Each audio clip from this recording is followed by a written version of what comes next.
Today I'm going to talk about a skill जो कि बड़ी ही इम्पोर्टेंट स्किल है हमारी एवरीडे लाइफ के अंदर, आपके लिए बड़ी इंपॉर्टेंट रोल प्ले कर सकती है।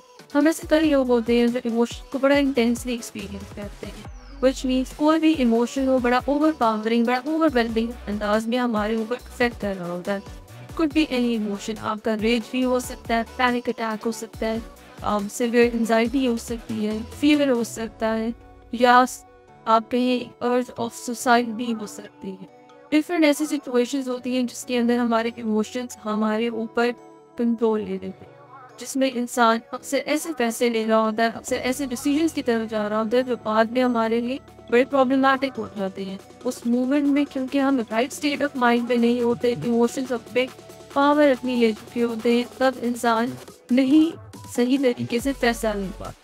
इन सर्कमस्टांसेस में इस किस्म की सिचुएशन के अंदर इज दिस स्किल, डीवीडी की स्किल है, we call it stop skill, जो आप अप्लाई कर सकते हैं उस इमोशंस पे कंट्रोल लेने के लिए। The S in that stop stands for stop, to freeze, यानी आप उस लम्हे में जिस टाइम आपका इमोशन आप पे ओवर पावरिंग हो रहा है, बस आपने रुक जाना, आपने कोई एक्शन नहीं लेना।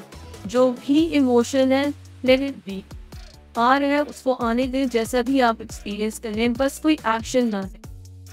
वंस आप फ्रीज वहाँ पे हो जाते हैं, next step is that T means take a deep breath, which means उस मोमेंट पे आपने खुद को फ्रीज कर लिया और एक आपने गहरा सा पेस ब्रीदिंग की तरफ जाना है, गहरा लंबा सांस।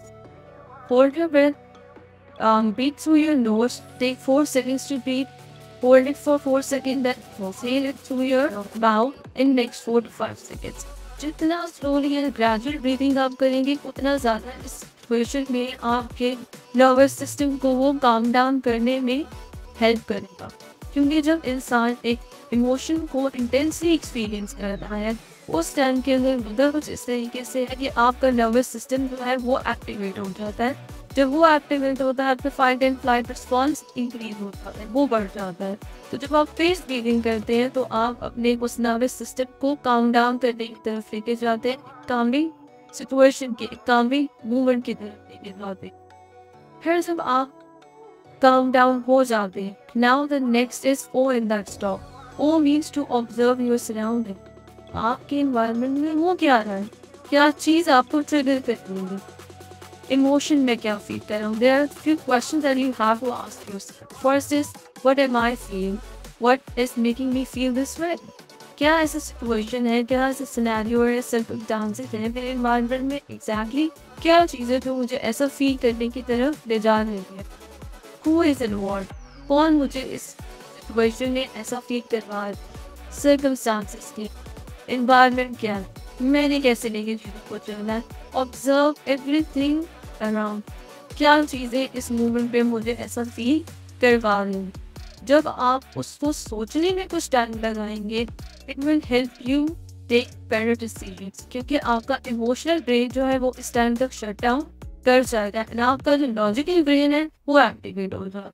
जब वो एक्टिवेट होता है, आपकी जजमेंट, आपकी डिसीजन मेकिंग, आपकी प्रॉब्लम सॉल्विंग इम्प्रूव हो जाती है। वंस आप अपने एनवायरनमेंट को पूरी तरीके से ऑब्जर्व कर लेते हैं, now the last step is to proceed mindfully, यानी अब आप अपनी राइट स्टेट ऑफ माइंड में है कि वो आप इमोशनल रिएक्शन की जगह एक बेहतर अंदाज में सोचा समझा रिस्पॉन्ड कर सकें।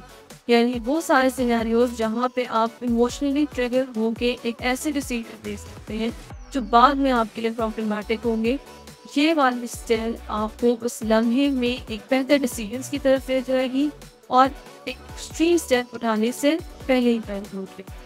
So this is called stop skill, जो आप कभी भी किसी भी पॉइंट पे किसी भी सर्कमस्टांसेस के अंदर यूटिलाइज कर सकते हैं।